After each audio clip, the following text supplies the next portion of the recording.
benvinguts i benvingudes. Soc Carla Rubio. Què tal? Soc Carles Palanca, som de Casella d'Eixida. Un podcast i canal de YouTube dedicat a introduir-vos al món dels jocs de taula. Sí, i avui veig que tenim per així ja eixit un joc en forma de carxofa. Exacte, és un joc en forma de carxofa i és que avui tenim un episodi molt especial per al que s'haurem de canviar a l'anglès. Carles, i això per què? Doncs perquè entrevistem a Emma Larkins, que és la dissenyadora, l'autora d'aquest joc. Abandon All Artichokes. Abandon All Artichokes, carxofetes, no gràcies, encara que sí són fans de les carxofes, no? Sí, jo també, que ja ho ha dit. Carxofa lovers all the time. Això podria ser rotllo cançó de rotllos 80, saps? En plan balada, rock, carxofa... Vale, calla. Hopefully, n'hi haurà subtítols en català? Hopefully no, n'hi haurà subtítols. N'hi haurà subtítols en valencià, s'anem a fer. Canvieu en això del YouTube. Exacte, poseu els subtítols i si ho esteu sentint per podcast, doncs no res, doncs ens sentireu... O no teniu subtítols, ens sentireu parlant en el nostre anglès... Anglès d'ací, valencià? De l'Horta. I ja està. De Can de Túria, és el meu. Vale, d'acord, no anem a discutir ahí. Vinga, anem a l'entrevista. So today we have Emma Larkins with us. Welcome. Thank you so much for joining us. Thank you so much for having me. So we would like to start by asking you, maybe you have told this story so many times already, but I just love it. Please tell us a little bit of the origin story of Abandon All Artichokes, Emma. Yes, absolutely. So, Abandon All Artichokes, aka Alcachofes, no gracias, which I absolutely love the Spanish title for this game, started fittingly as a name-first design. So, a few years ago, I was trying to get more into board game design, and I was giving myself little mini challenges in order to stoke my creative fires. And one of those challenges was to come up with a list of alliterative board game names. Of course, there was no games associated with these names, so more just groups of 2 or 3 words that started with the same letter, like obvious otters or raging rivers, that kind of thing. I was working at a board game store/cafe here in Seattle at the time, so on the bus one day on my way to work, I just started writing this list, and one of the combinations of words on the list was Abandon All Artichokes. So there's nothing more than those 3 little words on a piece of paper. And as I was doing with these prompts in order to hold myself accountable, I posted them on social media. I posted the list on Twitter, and a couple of people were very excited about Abandon All Artichokes in particular. Mm-hmm. Out of a list of 30 or so names, people called that one out and said, I would buy that, even though there's, again, no game associated with it. Yeah.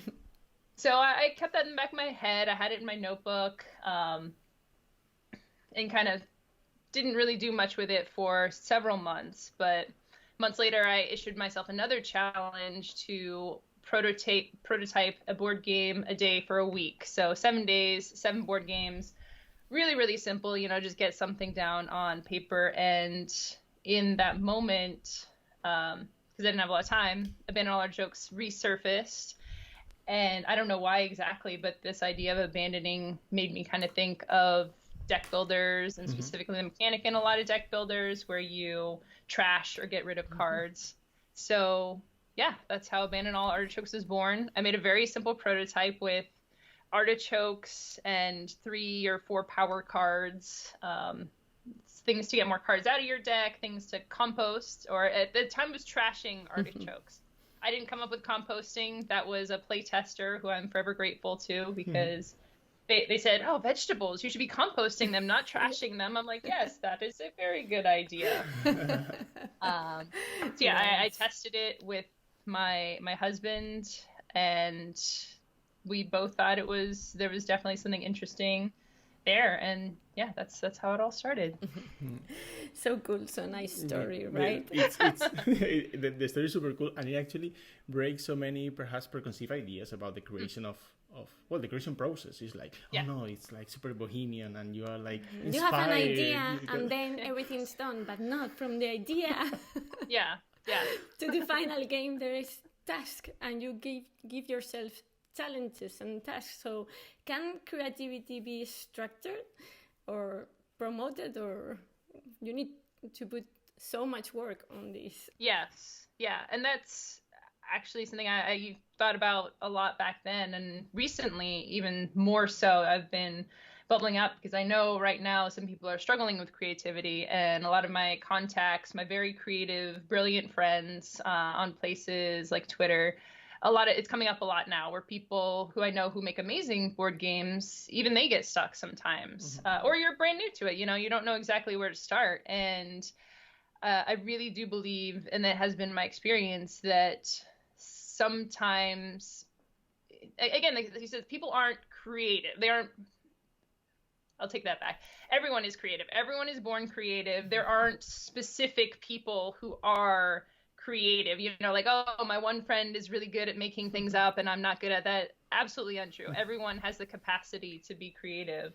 And just little things like this is really what helps to stoke those fires, is to just do something a little outside of the ordinary, even just play. You go out and play in the snow, go for a walk to somewhere you don't normally go to, just doodle circles on a piece of paper. I think the barrier to entry is really low, and that's something I'd really like more people to believe in themselves and just look to little things like that to kind of inspire them. And how's the accountability that you were looking for by exposing all this work in Twitter, in social media? But how's the accountability help you kind of, be working at that instead of, doing anything else? Yeah, the accountability was okay. Like, as I go back and review, because this was a few years ago that I did this whole thing, I think I was trying to be a little cute with it, especially I had a hashtag called Game Design Daily, and I was hoping that it would catch on more. And I think, again, you used to talk about bohemian and creative. I was trying to be highbrow with this philosophical experiment. And I think that just getting people on board with the train and then overcoming that, I think it can be a little bit of a threat almost to people, when you're putting this out, like, I'm doing this thing every single day.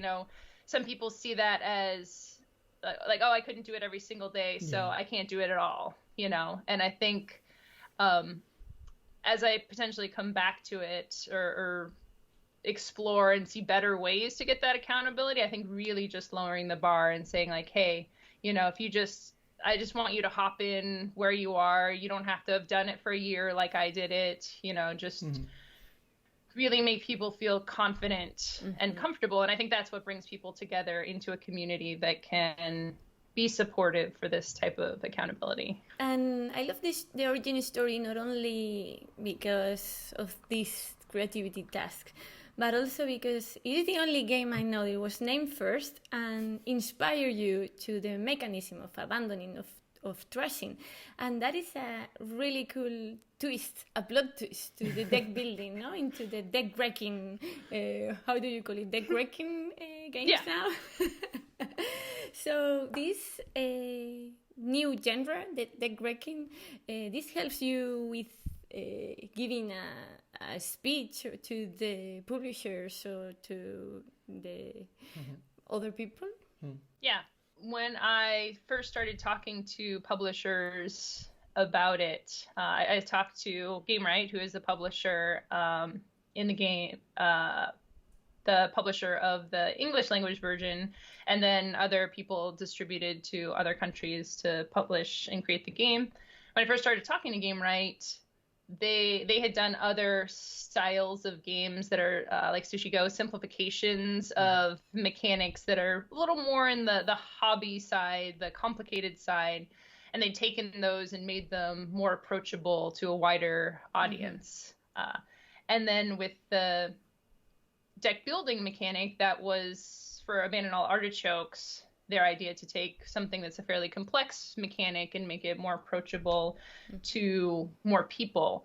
And I think when you first start to play deck building games and get into this, it does take a little time to really figure out the mechanics, and especially the trashing. Like, why would I want to get rid of anything?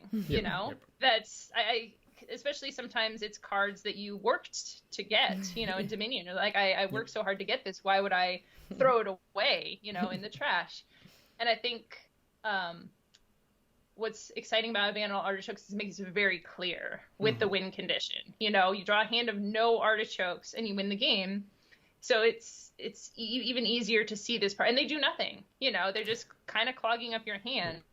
So I really love that this important aspect of thinning and tuning and how that works. Every time you cycle through, you see a different collection of cards, and it can take a few plays for people, especially who aren't really gamers, to understand that. But I think it's so exciting when it clicks with people. It's like, oh, and now I have more things and I have fewer artichokes, but you're always have that one artichoke, right? Like, I think I got it this time, and it's like, oh, there's still an artichoke in there, and it really, people start to understand the cyclical nature of it. I think it's a really cool concept that's potentially even applicable in other things. Yeah, absolutely. And as you're talking about it, I'm thinking about kind of this first level heuristic of a strategy, right? This first level, which in Dominion, I see it as a super clear, great example, because you try to thin your deck. But as you were discussing it, perhaps Abandoned Artichoke is even a better example of that, because that's on the goal. That's actually the goal. So the cost of opportunity of having a card in your deck is certainly something that Dominion is super important. But some players, perhaps at the beginning, might even forget that that's a cost and opportunity. Yeah. Here, you cannot forget, because the winning condition. It's the winning condition. Yeah. Every time you see your hand, you're reminded of that.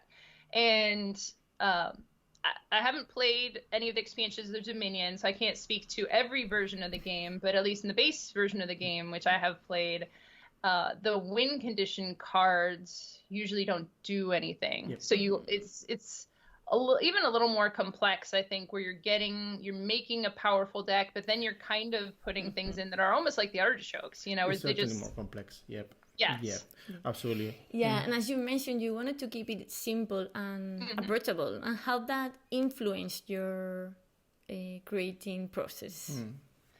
Oh yeah, that all throughout the development process of the game, there were many points where I could have made a more complex or less complex decision, and always tried to head in that less complex direction. So, for example, there was currency and cost in the early versions of the game. So one thing that makes the game unique is there are no points, and there are no costs for purchase. You get a card for free, But in the earlier versions, you would have to discard an artichoke to purchase a vegetable card, and then you'd have to discard a vegetable card to purchase a fruit card.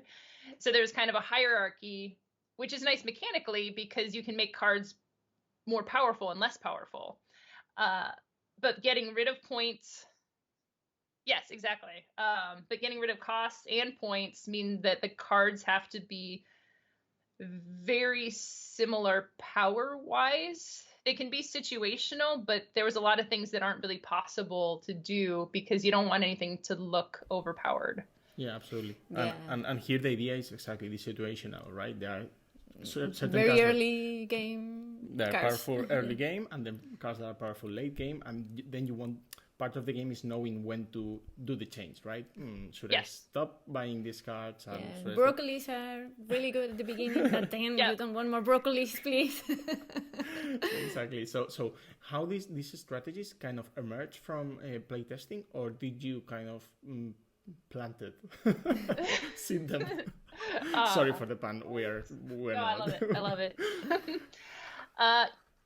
Testing.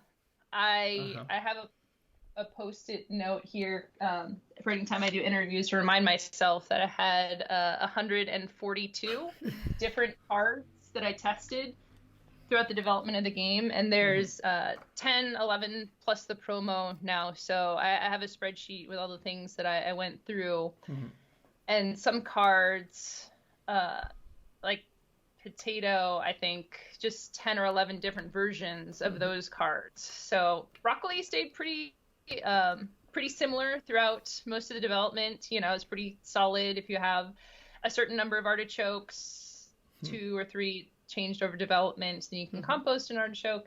But yeah, a lot of cards, it was just a small tweak, for for broccoli, for example. Is it Yeah. better that you need 2 artichokes in your hand, or better to have 3 artichokes in your hand? And there was another similar card that wanted you to have fewer artichokes, like if you have only 1 artichoke in your hand, and that one ended up being too powerful. The best example of this is card draw, which you'll note very clearly Abandoned All Artichokes does not have. Yep. And that's because I tried every iteration of draw 2. At one point it was just draw 2 cards, you know, and looking back, it's just absolutely wild how powerful that is in a deck builder, deck builder. And then it was draw 1 card, and then it was draw a card and discard a card. You know, there's so many.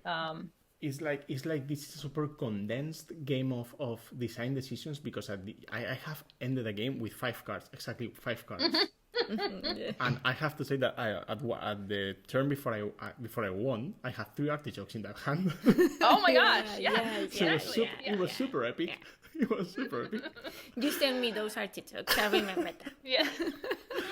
And in some card games, there are the effects of the cards are diluted because the deck is so large, your turn is so large. But here, there are very few things that you're doing, so everything matters. And it's incredible how you twisted all the different things that you can do. It's like, okay, if you think about the classic deck building, it's like, okay, you can now build an extra card, buy an extra card, or you can draw an extra card. You love your deck, and you are going over and over your deck. Here it has a lot of impact. So 142 cards, I mean, there are a lot of cards designed. But I can see the iteration going and how you could notice those changes in playtesting. Yes. Yeah.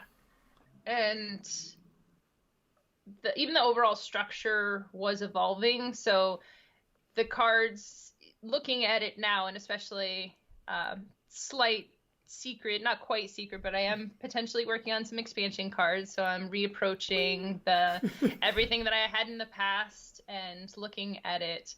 But there was times where you kept your composted artichokes in front of you, so you could always see who had composted how many artichokes, which turned out to be really bad, you know, because nobody wants to. It's like, oh, well, this person is doing so much better than me. You can bluff if no one knows. Yes, yeah. So you have there was stuff abilities related to that. At one point, there was a way to put artichokes back into your deck, and that was. People really enjoyed that, and the game went on forever because they just kept repeating the process. There was ways to compost more of the non-artichokes, and then that went away, and then it came back, and that was, once I kind of discovered where that fit into the game, that was a really great way to make some effects not too good, not too powerful. So things like the eggplant, where you compost the eggplant as well, so it doesn't get cycled through your deck. So that was a cool lever. So a lot of it was just testing stuff until I found which were the interesting levers that didn't break the game. With a lot of player interaction, that perhaps is something that deck builders are known for lacking. Yes, yeah. It's like, I'm doing my own thing, and this is clearly... Exactly, and that was something that really appealed to Game Right as well, because they really try to have in their game, they want that player interaction, you know, and I think for especially a wider audience, there's definitely a subset of people who don't like that, you know, some people really dislike, they want to do their thing, they don't want people to mess with them, but a much broader audience, especially you think of kids in particular, really like tormenting each other or their parents, you know. Absolutely, yeah. It was a good call. Yeah, so looking forward for that secret, not that secret expansion, and check it out. That's now published here by Devir. Artichokes. Alcachofes, no gracias. Carxofes, no gracias in Valencian language, which is what we speak here. So please check it out. Very fun. Yeah, perhaps we have a little bit of time to go about another aspect of Emma that is fascinating. She's being a co-host of, I have to say, one of my favorite podcasts and resources of wisdom in board games, which is Ludology. Emma, how did you end up there? I mean, this feels like kind of a dream for being in the board game sphere, right? Oh, yes. It's such a funny story. So Gil Hova, longtime host of Ludology, I met him in New York City when I really first started getting into board game design. And one of the first people I ever met, they have an amazing playtest group there. So one of the first things I ever did was go to this playtest group. I met Gil, and as we're talking about hobbyist games and kind of more casual games, the game I was testing at the time, Heart Catchers, was very small. It was 20 cards. It took about 10 minutes to play. It was completely different than most of the games that were at the playtest event. Mm-hmm. And some of the people were unsure about it, unsure about me coming into this environment. It was a little scary, but Gil was absolutely amazing and played my game and gave me feedback on it, and it was just so great. And over the years I got to know Gil. I've worked at his booth before at Gen Con and demoed his games, love his games. And then I moved to Seattle and we kept in touch long distance, and then one day I got a Facebook message that was very direct. He's like, hey, don't tell anybody this, but do you want to be a Ludology co-host? And I, of course, had listened to the podcast for years, and my knees went weak. I just just like, what? And it took me a while to, like, really seriously, it definitely overwhelmed me and broke my brain. Just like, I can't, and I was a lot newer then, than I am now. So forever grateful to Gil and Jeff and everyone to be able to be a part of that. That's amazing. That's amazing. And well, you did 2 years. You were 2 years in Logi, right? Yeah. Before pandemic and after the pandemic. Yeah. Throughout, that was a big part of it. Was just, we were all remote anyways, so just we were still able to do that, and it was really great to stay in touch with them, and also with all the amazing guests that we were able to have over the years, and to meet all these amazing people was really a privilege. Absolutely. And if you could give us a glimpse of your time there, of what have you learned by being in Ludology? Just a glimpse. Oh my gosh. Yeah. I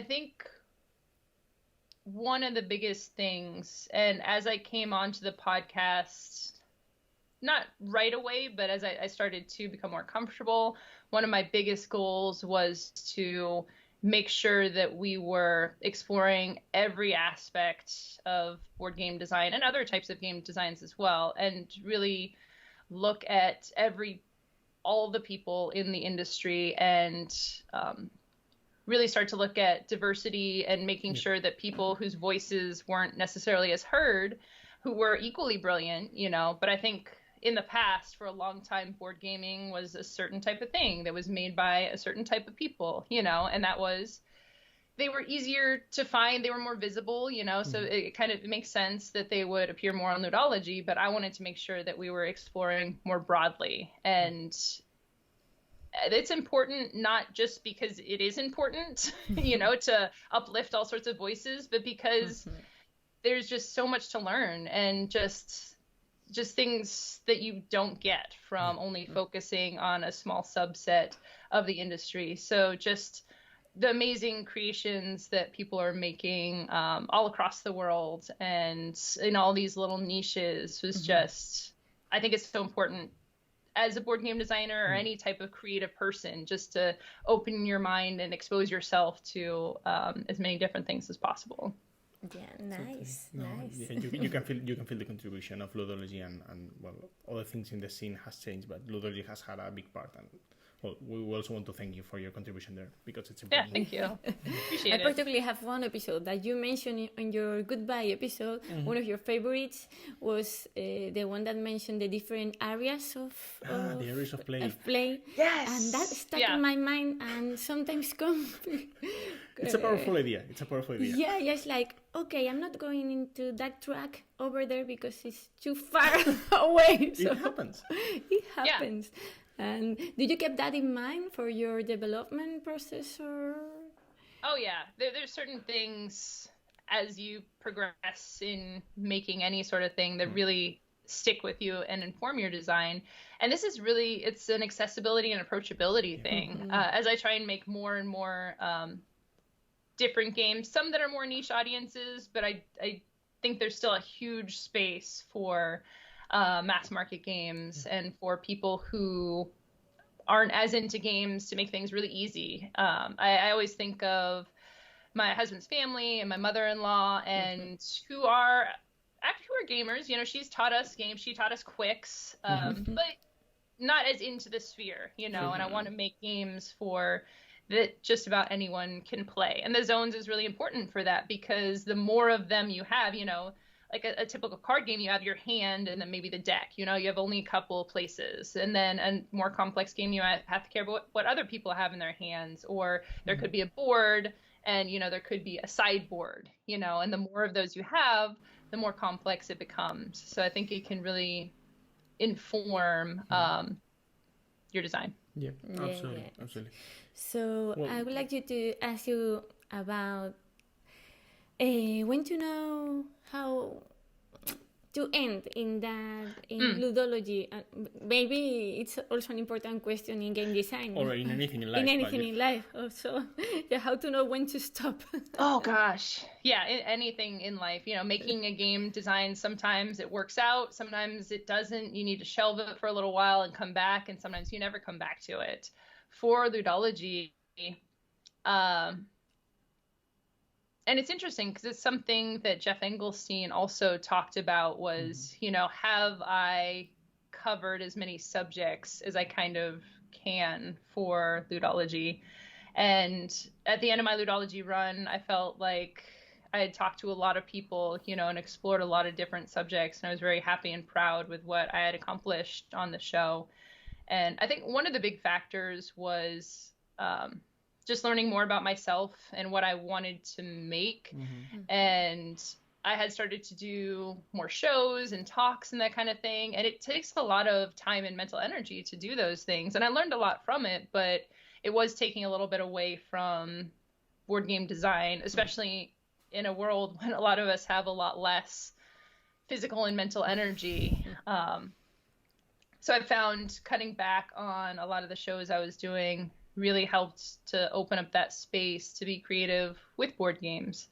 And I love talking with people and being on shows, so I don't count out potentially doing more of that in the future. But taking some time away, I think, will really help me to be intentional about it. You know, what am I creating? Who is the audience for this? You know, and how can I make something, again, maybe a little more approachable? I love ludology and the fact that it speaks to designers and hobbyist gamers, but I would love to do something that was, you know, a little bit even more on the entertaining side, more on the fun side, you know, potentially get something that designers and non-designers could really enjoy. So, absolutely. Well, thanks. We wanted to be respectful of your time. Thanks a lot. We are a little bit over time now.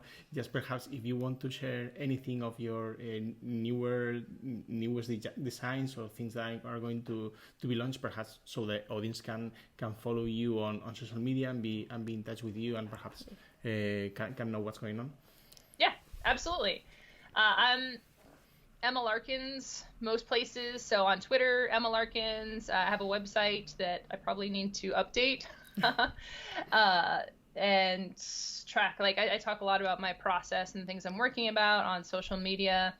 And games wise, I have some things I'm working on that are not quite ready to be announced, but the one that was announced recently was Squabbling Goblins. It's going to come out from Button Shy Games, which is a rework of that first game that I mentioned, Heartcatchers, and I'm just so excited to come back to this game. It's not something you always get to do, and some might think it would be scary to go back, and because you change, you know, you learn a lot over time. But I loved what Heartcatchers was in the beginning, but coming back, I was like, oh wait, if I do this and this and this, it just makes so much more sense, and it's easier and funner. So I'm really excited about that. Yeah, 21 cards were so many. You need just 18. I know, you got to cut down to 18. It's too many cards to keep track of. Like well, it was really interesting because my publisher for Heartcatchers knew Jason from Button Shy, and Heart Catchers was actually sold at the Button Shy booth one year, even though it wasn't a wallet game and it wasn't 18 cards. And Jason told me at that point, he's like, wow, I really wish that I had been able to publish this game. And that was years ago. So it was cool to kind of come back and say, hey, I reworked it for you. And now we can make it happen. Okay. Thanks a lot, people. Stay tuned for the next and game. check out, please, Abandon All Artichokes. Alcachofas, no gracias. Carxofes, no gracias. and thanks a lot, right? Thank you so much for joining us, Emma. Yes, thank you for having me. This has been fabulous. Thank you. Thanks a lot. It's been lovely. Bye-bye. Què us ha semblat? Una màquina, Emma? Emma és una màquina. Este joc a mi m'agrada molt. I és de veres que pot ser... I no he mencionat el que menciona tot el món, que és l'artwork. És de veres que l'art del joc està superxulo. És que podríem haver estat parlant una hora. La verdad que ara tampoc volia entendre-la ahí. Pobreta, segrestada. Clar, igual que... si ve al lado o alguna cosa, és que Seattle està entre Burxassot i Montcada. Burxassot i Paterna. Clar, són només 9 hores de diferència. Llavors, claro, no era moment tampoc de molestar-la molt i estarà treballant un dia normal. Per això ho hem tratat de mantenir curt. Però jo crec que hem tocat temes molt xulos, no? I com moltes decisions de tractar de que el joc siga introductori, no? Sí, bueno, ja ho menciona molt i al final ha quedat molt xulo tota aquesta reflexió de que siga approachable. Sí, a mi això m'agrada molt. El Ludology és de veres que tracta molt el tema, ho ha comentat també. Com a podcast Ludology és una meravella, per mi és el millor, si no dels millors de tots. I m'agrada la idea perquè agafa algo que és veritat que ens agrada molt als que igual els més de nínxol, que ens agrada molt quan fas un deck building, doncs fer-ho un motor i tu vas una vegada i una altra a veure les teves cartes i és com que goig, mira, hi ha una altra carta més, no? Sí. I així li pega la volta a això perquè tu tampoc pots estar entretint, t'has de fer tota aquesta interacció que no és normal, que té aquest twist en el deck breaking, el destrossa baralles, el destrossa carters, sí, i està molt xulo i twist perquè implica altres coses, d'una interacció, clar, no li pots agafar molt de carinyo al teu carter perquè estàs... Sí, no hem comentat el tema de la sort. És un joc que, evidentment, la sort és un factor molt important perquè al final furtes 5 cartes i si les furtes i és bones has guanyat i s'acaba. Sí, però a mi m'agrada el feeling perquè així com ja he comentat que podies dur el compte i podries inclús que siga visible el descart de les altres Carxofes de l'altra persona, dels altres jugadors, crec que està més guai tindre el feeling perquè li veus la cara, dius, he de fer alguna cosa en el meu torn ja, perquè l'altre, si t'arriba a tu, ja veuràs, i estàs ahí dient, mira, que vaig a furtar 5, oh no, que he furtat una carxofa, i ese feeling, perquè tu tens el feeling, no?, de quan estàs a punt d'acabar i quan l'altre està a punt d'acabar i dius, ara mateix te vaig a tirar un puerro, te vaig a tirar un tal, te vaig a furtar tot el que puga. Sí. Una remolatxa, d'això, no? Que... Sí. Te vaig a remolatxear i ja veuràs. Remolatxejar, això és el colmo de la pitxisme. És que com se diu... Hòsties, com se diu remolatxa? Ui, xica, pues m'he pillat també. Jo m'ho he mirat... És que ho acabem de mirar en anglès, a veure com se deien, perquè porro jo no sabia que es deia lic. Lic i bit és remolatxa. Ja, però segurament sembla que estiguin dient... No caic ara. Bitcoin o algo així. Bueno, és que el nostre anglès... Lic de... Emma parla molt bé perquè està dient de Burxassot i Paterna, no sé, costa un poc més. Però bueno, jo espero que també s'hagi entès bé, els subtítols els teniu també, i no res, jo crec que és una persona superinteressant dins del disseny. Comencem fort este 2022. És de veres, comencem. Després... No, xica, anem a millor. I també seguiu-la, i si no sentiu Ludology i vos interessa un podcast en anglès, molta gent diu, per sentir algo en anglès que Ludology és brutal. És increïble que no ho hagin posat en aquest episodi que fèrem de recomanacions no lúdiques. És que eren no lúdiques, carinyo. Ah, claro. Exactament, jo sé que gràcies lúdiques la primera... Clar, jo dic, recomanarem els podcasts, perquè este no... Molt bé, com veus, som professionals de tot el rotllo d'entreteniment i així les nostres pròpies referències ens recordem molt bé del que diem.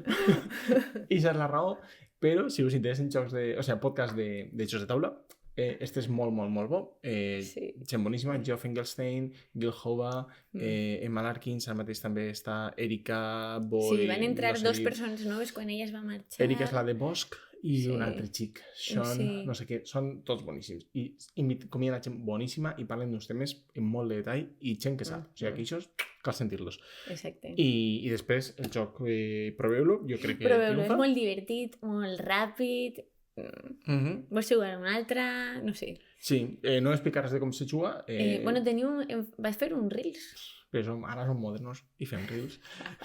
Bueno, s'explica molt fàcil com se juga, així que... Ja el proveu. I no res, també està en Board Game Arena, si el voleu provar, que també mola. Sí, exacte.